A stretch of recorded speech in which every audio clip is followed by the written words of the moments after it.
Hey YouTube friends and family. It's good to see you again. You know, I just watched a video Jack Luke 4 put out, and she and Matt and the boys are out getting their pumpkins. So I figured for my Vedo number 8, I would share a little bit of Halloween too. After all, today is the 12th of October, and it's not very far away. So, with you, I'm going to share the Night of the Goblins. Children race in an excited state, for they know now and cannot wait. The countdown is on, calendar out. It's coming soon, the children shout. Planned out well, they are ready for the nearly full moon, when out they will go, and on the night of gloom, monsters and goblins will walk the streets, knocking on doors to get their treats. Though shivering bad from head to toe, the thirst for sweets keep them on the go. Each in their costume begins now the show, walking the sidewalks in single row. Up one street, then down another, the monsters and goblins will go. For it would be a trick, the price we would pay, should we decide to turn the monsters away. So out comes the goodies, a handful for each, marching off the monsters' screech. Then up to the next door that shows by the light of the almost full moon on this goblin's night. The bags tightly gripped in each little hand, as if they were gold. The monsters continue in spite of the cold. With a watchful eye, parents will spy quietly behind, as the monsters are met by each person's door, by those that take mind of Halloween treats, the night when monsters and goblins alike take over their streets. That's what we have to look forward to. Now, I wanted to share a piece of history with all of you. When I was young, this is a true story. It's not for the faint of heart. So if you get spooked easy, you might want to turn this off. Having been warned not to, the 4 of us set out in pure defiance. There was no reason that we could see for them to stop us, except that they did not want us to have fun. Pure and simple, grown-ups are like that, you know. The game was one that had been going around the school for quite a while. It was exciting in some ways, and could be quite humiliating too. That is, if everyone was honest when playing the game. Of course, not everyone was. This night, there would be no reason for that concern. We had all made up our minds that the rules would be in challenges in the form of dares only, no truths. This story is called I Dare You to Play Truth or Dare on Halloween night. It was a couple of days before Halloween in 1964. The sky was a lot darker than it had been during the summer. It was as though the sky, too, was setting itself up for that night. Above us, we could see the moon was half covered by a drifting haze of clouds, adding to the sense of possible doom ahead. Across the street was the cemetery. What better place for a game of truth or dare? And this night it would be dare alone. Being the oldest of 4, one would think that I could control the game and the younger children playing, but this would soon prove to be not so. Not so at all. The game started with a little dares, a run through the neighbor's yard, knock on another neighbor's door, run and hide before they answer, things of this sort. Then suddenly you could see the light go on in my cousin's face. Being the oldest of 4, as I said, one would think that I would have known better, but given my age, daring was so exciting, especially with younger children involved. I was the oldest, and most certainly the braver of the 4. I had nothing to be concerned about. Flipping a stick high into the air, the choice was made. The next dare would be made by my oldest cousin. She looked around and her eyes locked in on my little brother. I dare you to go over to the graves and lay on one. She spoke in a very demanding tone.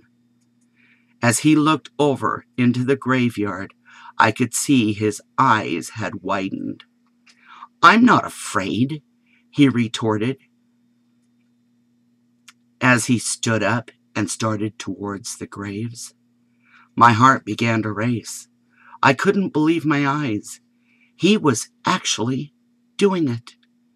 The 3 of us girls, I might add, watched as he did exactly what he was dared to do. He laid down on the first grave he came to, and then leaped to his feet and ran back to the porch as fast as he could. There we sat waiting in awe. Something told me that this was just the beginning of our doom. The next dare was issued by the youngest cousin. It was a simple one, nothing frightening. One could see by the look on her face and the fear in her eyes that she was even afraid to say the word graves or graveyard. Each taking their turn, doing as dared, the game went on. Finally, it was my younger brother's turn to dare us. He turned and looked at our faces as if seeking out his best victim. I was almost sure it would be me. He spoke.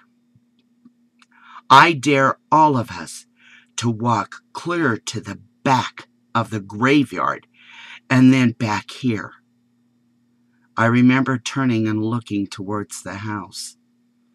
If we were caught doing this, there would be trouble to pay for sure.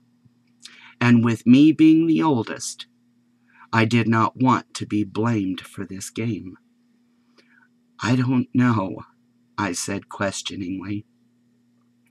"What? You're a chicken then," my little brother retorted. "I am not," I yelled back at him. R2, you're just a chicken." Oh, I was fuming. I was not a chicken. "Okay, fine," I said. "Let's go." Oh, it was so creepy. It was far too dark to see well.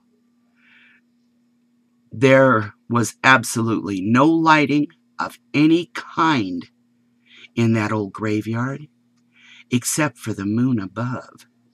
And like I said, it was half covered by a cloudy haze. Walking side by side, arms linked like a chain, the 4 of us started down the center lane of the cemetery. One by one by one, step, step, step. My heart was racing as my eyes searched for signs of ghosts. My youngest cousin was shaking. I could feel her tremble with every step she took. This in itself added to my feelings of anxiousness. I just had a feeling something was going to happen. Slowly and methodically, we took each step.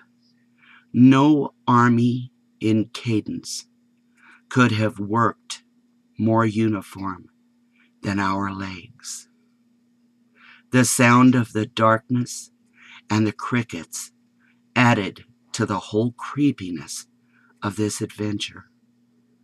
Wind rustled the bushes and trees as if giving off a warning. Do not enter. Go away. Do not enter. Go away. Each of us faced with determination to show our inner strength, trudged on willingly, step after step, slowly quivering with fear. The adrenaline was racing through our blood and could have lit the entire town up. Suddenly I saw it. Rounding a small bend, my eyes locked in on a thing. A witch. A dead witch's ghost. Kneeling from behind a bush, peering out at us, was the scariest woman that I'd ever seen. I screeched out loud, still in a whispering voice, "Look! Look!" All eyes were now focused in the direction that I was pointing in. There before each of us was the ghost of a woman dressed in white. Her hair was very black and hung to the side of her face all the way to the ground. Her anguish-ridden face was ashen and pasty white. Slowly she raised her arm, and with one finger she beckoned us to come. Come. I'm not real clear on just what exactly happened next. I do know this. When faced with that kind of fear, there is no army that could stop my younger brother. I turned only to see the rear of him in the far distance, screeching, gasping, crying, and racing. The three younger kids were now far ahead of me. I was being held by some witch-like force, a spell, if you will. Yes, a spell. As hard as I tried, I could not go. Some witch had placed, and I know which witch, a spell on me. Though my arms were wailing around in the motion of a track racer, my feet were not moving, with the exception of an out-of-control grinding into the ground. Finally, they took hold, and off I went in lightning speed. I could hear the witch closing in behind me as my feet hit the steps of my aunt's house. I ran into the house and straight to the kitchen, seeking the same help the other three had sought. My heart was thumping out of my chest as I tried to get the words out. By the time my words separated into sensible dialogue, my brother had the whole story out. I will never forget that night. Mom and my aunt made it very clear that those things that are out there, the things that could happen, are exactly why we were not allowed to play in the cemetery, and especially on Halloween night. Years later, long after we quit playing the Truth and Dare game, which I believe we all quit that night, Mom and Auntie explained that it was in fact the two of them in the cemetery that night. They say that they had gone into the cemetery to find us and ward us off and to scare us. I dispute this set of facts that my mother so freely offers, even to this day, because I know the witch I saw that night. She was the scariest of any witch ever seen. And well, quite frankly, my mother is not scary at all. So my friends, Halloween is nearing, and I, for one, will not enter the cemetery under any circumstances. I highly recommend that the same be for you, my friends. She awaits the fearless few that may dare to enter the domain of goblins and ghouls, ghosts, and yes, witches. Take my advice. Beware, my friends. Beware. Love and hugs to all of you. Halloween's getting near. Take my advice.